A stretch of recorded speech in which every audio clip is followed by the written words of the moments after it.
Hi everyone, I'm privileged to tell you a little bit about Vor. This presentation might be a little different to others you've heard today. I do want to tell you a little bit about our company, but I want to do it in the context of us being one of the companies that makes up ARM as a member, and that we're in this together. You know, we're solving complicated problems with a lot of different headwinds. And hopefully the way that Vor came together and what we're doing will be helpful to you in your own story. We are a public company, so I'll point you to our forward-looking statements that you can read on our website at your leisure. So when Vor was started, the issues that we were trying to address were around the treatment of the blood cancers that unfortunately give inadequate results, where there was an innovation that happened about 50 years ago, which is hematopoietic stem cell transplant. So this is essentially, if I use a crude description of it, where you could actually carpet bomb the bone marrow and kill most or all the cells within the bone marrow, and then replace the bone marrow with healthy cells that don't come from the patient, because that was diseased, but it actually comes from a stranger. It could be a relative that's matched. It could also come from an HLA-matched stranger. And that was revolutionary in its time, where you could actually take cells from someone else, blood and bone marrow cells, and graft these into bone marrow, and now it becomes permanently part of them. The issue is, though, that unfortunately a lot of patients do poorly, even with that strategy. That somehow the cancer still resides in the patient, the cancer comes back, and unfortunately these patients really have a terrible outcome. In fact, in acute myeloid leukemia, which we are addressing, their ability to live 2 years beyond their transplant is less than 20%. And so what we want to be doing is really shifting that equation, and we want to be thinking differently as a result. So Vor was built to actually generate engineered hematopoietic stem cell transplants. What do we mean by engineered? We're actually altering the very nature of these cells to make them treatment resistant to targeted therapies that you can then potentially apply in the post-transplant period and treat prophylactically or therapeutically these patients when otherwise you'd never have that therapeutic option.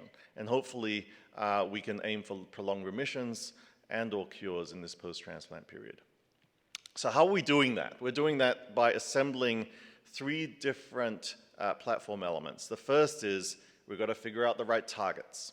We are starting with a target called CD33, which is expressed in myeloid cancers, but there's a huge effort to go beyond this to leverage the platform to many other different cancers.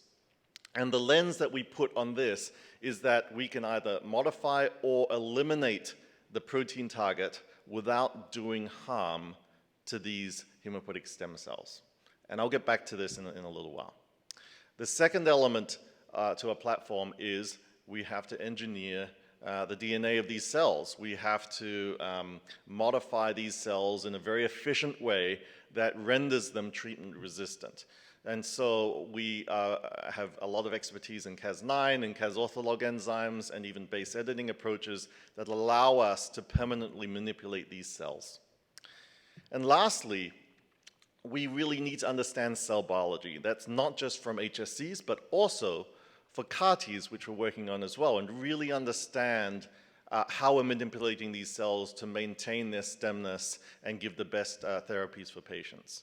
This also includes GMP production, which I'll get into in a little while. And so that allows us to generate 2 different products from these. One is a category that we call eHSCs, engineered hematopoietic stem cells. And these are transplants that are designed to replace the standard of care hematopoietic stem cell transplants that patients receive worldwide right now. And secondly, we're able to generate CAR-Ts, but these CAR-Ts are a little different because we are using healthy donor material to generate these CAR-Ts. Healthy donor material that is HLA matched to the patients, that is inherently stem-like and healthy, that allows us to hopefully generate CAR Ts that are durable and can proliferate very well in vivo. And so let me just take you on a bit of a journey that Vor had made over time. And so we were founded roughly in 2016. Our founder is Siddhartha Mukherjee, who just came up with a new book. You need to read it. It's called The Cell. But he really conceptualized this approach of protecting hematopoietic stem cells and being able to treat. By the way, Vor is a name that was generated from the Norse goddess of wisdom, and really that we need to be wise in the way we move forward. And so Vor's grown quite a bit. We moved to our first office in Cambridge in 215 First Street. We then grew a little bit more, and when we were roughly about 25 people, we declared core values. And these core values, as you see, happened pre-pandemic, but really has set a guiding light to Vor and who we are that allows us to really hold true even through the pandemic and through significant growth. What we've done since is we've been very fortunate to have supportive investors, both privately and publicly, that allows us to really push our programs ahead into the clinic. And on top of that, we're proud that we've been able to expand, including building out our own in-house manufacturing facility, which I'll talk about in a little while. Most importantly, we've been able to make scientific progress. We were able to file an IND in 2021, do some collaborations, which now brings us to a point that we are about to reveal our first clinical data set before the end of this year. So let me just tell you about what we're trying to do in a nutshell. The first thing is we have a program in the clinic now that we call VOR33. It's an engineered hematopoietic stem cell product that we can use to replace the standard transplants patients would receive. These are patients with acute myeloid leukemia. And then we can use Mylotarg, which is an antibody-drug conjugate that targets the very protein that we're editing out from these stem cells. And this molecule is called CD33. This is the program currently in the clinic, and we look forward to revealing data later on this year. What we hope to be showing for this program is that these cells are not harmed by the edit that we're doing to these cells, as well as potentially showing data around the fact that we can apply Mylotarg in a way that protects these cells and will kill cancer cells. The second program that I'd like to point you to is a CAR T program. So this is called VCAR33. So this is an allogeneic healthy donor-derived product that we are filing an IND on in the first half of next year. We're really excited about this program. We think it could be a great way of creating healthy T cells within these patients that are long-lived and can proliferate potently. And lastly, we're going beyond that as well. We are already editing cells in a multiplex fashion. This means that we can target multiple genetic targets within the same cells. And so this is multiplex edited HSCs where we don't have to rely on a single target, but that we can actually pursue multiple at a time. And we can do that even through a modality such as multi-specific CAR Ts. So we can have dual targeting moieties on the same cells that allow it to seek and destroy cells expressing multiple targets. And so we're very excited about these programs as we push them forward. Let me talk to you a little bit about our manufacturing. So we have a wonderful CDMO who has been producing cells for us that we fully intend to keep utilizing as we move forward. But at the same time, we thought it important to build out our own internal capability that allows us to intimately own and control our own process. And so we've been privileged to use some funds to go to a small GMP facility that is constructed right in our office space in Cambridge, Massachusetts. We have 4 independent clean rooms that are built in a ballroom-style configuration that allows us to manufacture CAR-T products as well as engineered HSC products right in our own facility. So it's a real luxury to have and something that we're very proud of that will be an asset going forward. Let me talk to you a little bit about the clinical trial that's ongoing right now.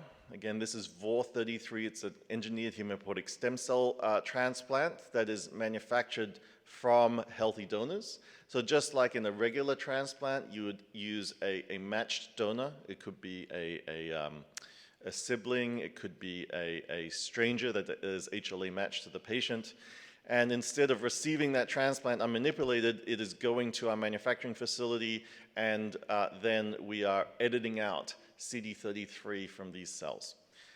Those cells are then infused as a regular stem cell transplant to these patients. And so there's really 3 key endpoints of the study. Firstly, we're going to make sure these cells function in the right way even without expressing this CD33 protein, which is expressed early on in myeloid differentiation.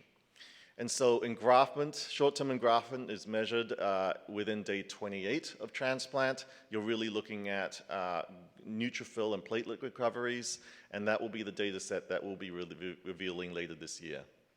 In addition, we are dosing patients with Mylotarg around day 60 post-transplant. Mylotarg is an antibody-drug conjugate against CD33. It also is terribly heme toxic. Almost 100% of patients receiving Mylotarg get grade 3 or 4 cytopenias as a result. And so what we're hoping to see in this trial is that the cells that we're editing and their progeny are protected, and you don't see that typical cytopenia. So we're looking forward to seeing that in patients. And lastly, of course, we'll be following these patients longitudinally and hoping to see a shift in their clinical outcome on the basis that now, finally, you may be able to treat these patients safely in the post-transplant period without harming their new bone marrow. So I'll just end by saying that I have 3 other team members here at VOR who are fantastic resources, and we just really value ARM for what it represents. Bob Petrasco is an industry veteran. He's our Chief Regulatory and Quality Officer. He also co-chairs the US Regulatory Committee here at ARM that has really been on the forefront of a lot of different issues that we've already discussed today. John King is our Chief Commercial Officer and Head of Business Development. He also serves on an ARM committee, which is the US Commercial and Market Access Committee, and that's been a wonderful way for us to learn and contribute to current issues facing cell and gene therapies. Lastly, I'm privileged to be on the board of ARM. They tolerate my awful comments, but the way that we can give back to the cell and gene therapy community, we think is just very important. And I think we've got big problems to solve. I'd love to be able to solve them together. I just want to thank you for your time, and if you'd like to speak to me or my colleagues, we'll be out in the hallway. Thank you very much.